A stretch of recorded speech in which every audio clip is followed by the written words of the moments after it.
I am so excited to be with you here today on Thursday. My apologies, I'm a little later than usual. Today, I'm going to talk about, are you a good mom? It's a question I ask myself all the time in the dead of night. Am I really a good mom? So it's not so much to put you on the spot. It's the question we all ask ourselves, right? Am I really a good mom? We might not say it out loud, but especially as big family moms, if you're homeschooling like I am and you've got more than 3 kids like I've got 11, that can amplify insecurities that every mom feels, whether she has 2 children or 12 children. We really struggle deep down inside that we might not admit it to anybody, but you can admit it to me because I'll admit it to you. I struggle with wondering, am I really a good mom? Am I screwing up my kids? In fact, I'll go deeper with it. Am I actually just perpetuating generational patterns of seeing, flaws and feelings from my own parents' generation, from my grandparents' generation? Am I almost like doomed to carry on this pattern of pain and dysfunction? And in spite of all of my deepest heart's desires, it's too late, it's too much, and the children are going to suffer, and they're probably going to do it to their own kids. So I'm going to get into that today. And I'm going to do it by sharing with you 2 stories, one from my past when I was a little girl, and then one that just happened this week, tied all together. So when I was a little girl, I was probably, I think about maybe 6 or 7 years old. My 2 older brothers and I were standing at the bus stop in the dead of winter. It's January here in Canada, and where I live, it's like minus 25 out right now without the wind. And we're standing at the school bus stop, probably a good block away from home.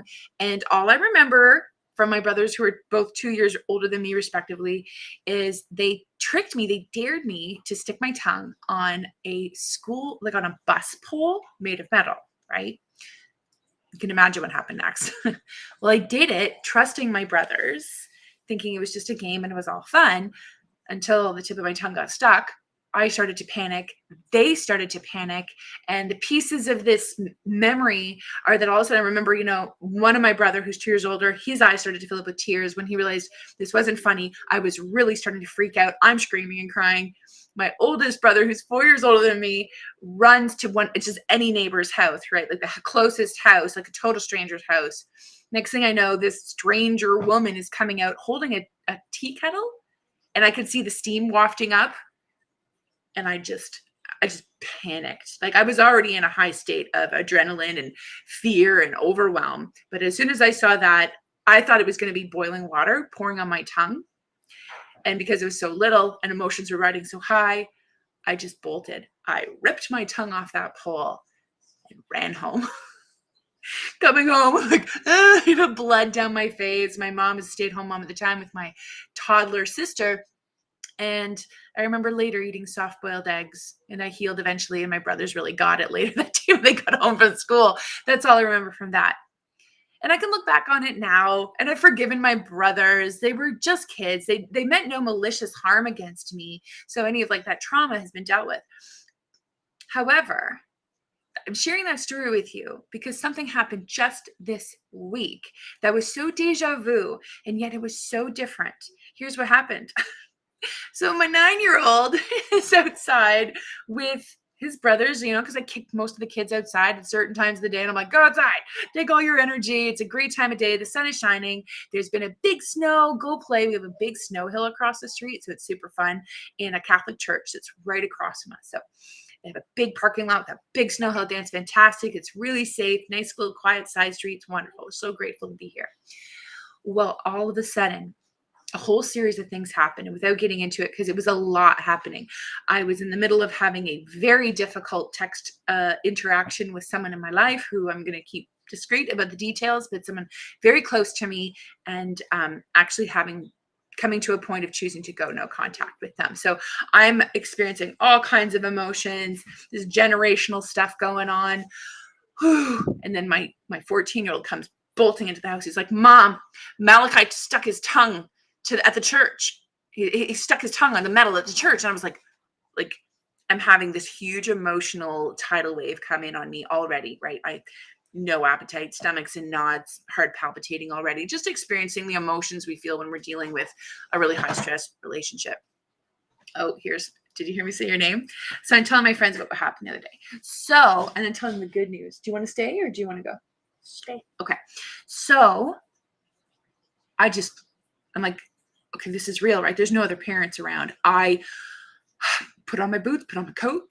I call my 17-year-old and say, watch the baby, then 1 month old. And I'm like, I'm just dealing with the situation. Like, and on the outside, I'm staying calm, right? I'm just being calm, put on a good poised, calm face for the kids because my panic's not going to help them stay calm. Are you moving your mouth like mommy? Right. Would you mind just listening quietly while I do? Okay, thank you. So, and then what did I do but grab a kettle? I checked. It was warm, like bath warm. But I was like, oh no. As I'm crossing over the parking lot, what if he panics like I did? What if he rips his tongue off like I did? What if he sees me coming with a kettle, and the evaporation, he thinks, and he just, just goes into full-blown panic mode like I did, takes matters into his own hands, because deep down inside, he thinks like I did as a little girl, that he's got to take care of himself, that nobody's really going to be there for him. There's no God. There's no parent you can really rely on when push comes to shove, because there's been too many times that you've experienced being alone, emotionally alone, physically alone, in like a lot of ways alone. That was my experience growing up. So by the time I was 6, push came to shove, I took matters in my own hands. And that has gone on with me my whole life, and I'll get back to it as a big family mom. So I'm crossing the parking lot. All my fears are coming up, and it was just like this tug of war where I was like, okay, I can see he's there. He's holding still. Okay, I'm coming. I'm choosing not to run because that might panic people to see mom running. And it wasn't like a 911 yet. Get over there.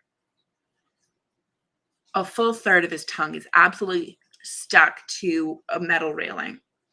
He's calm, but I can see he's on the edge. And I just quietly say to him, oh, my emotions are coming up now. That's okay.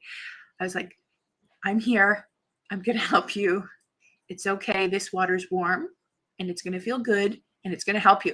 I actually didn't know if it was going to work because I've only ever heard the theory of releasing a child's tongue from frozen metal. I've only heard that this works. I've never tested the theory.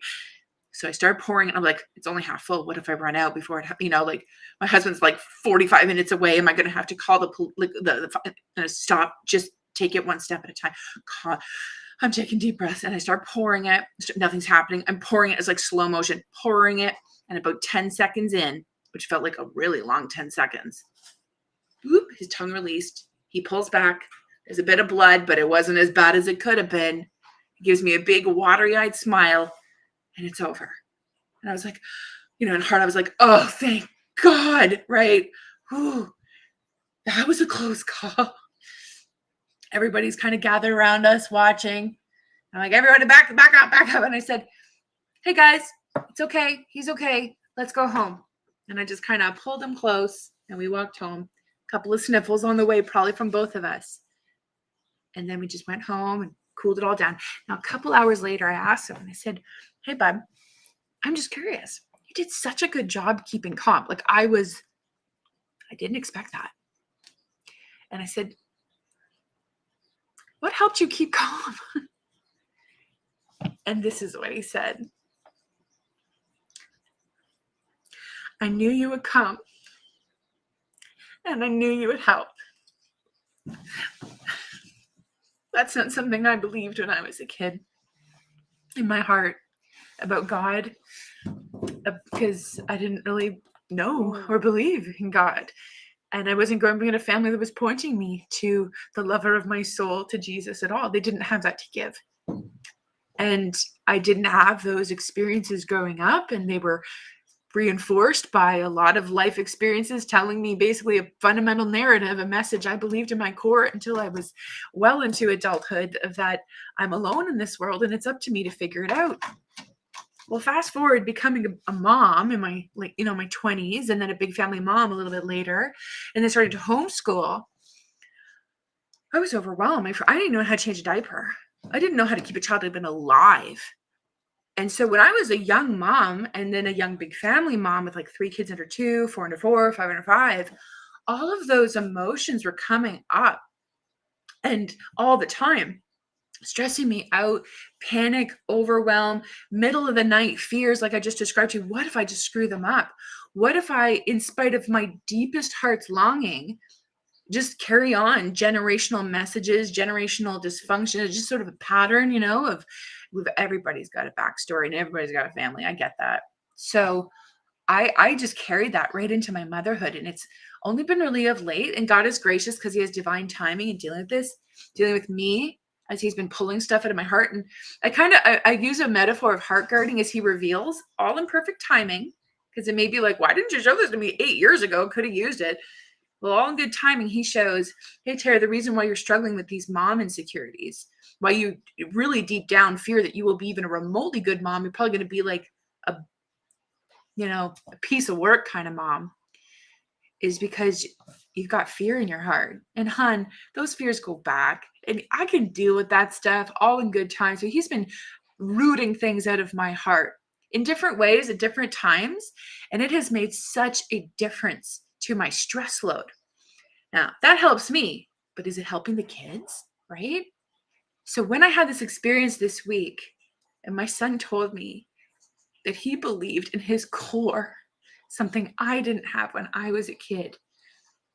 Because my parents weren't Christians. I was only saved when I was 21. And next thing you know, we're parents. And next thing you know, we're big family parents. Next thing you know, we're homeschooling. I just felt like I didn't have time to get better and become a good mom. I already was a mom. It was like too late kind of feeling.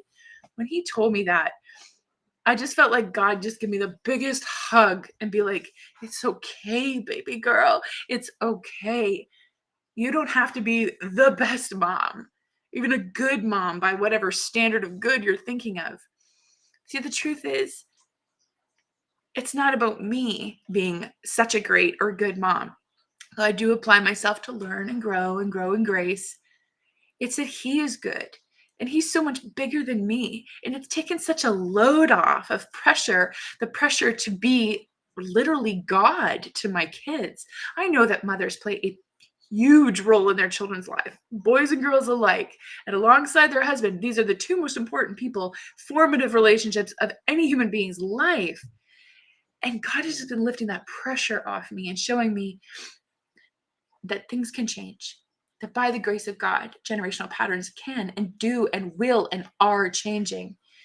And that my lack of preparedness, because my mom didn't know what she was doing and her mom didn't know what she was doing, and they had major stress issues in their own life that was passed on to me.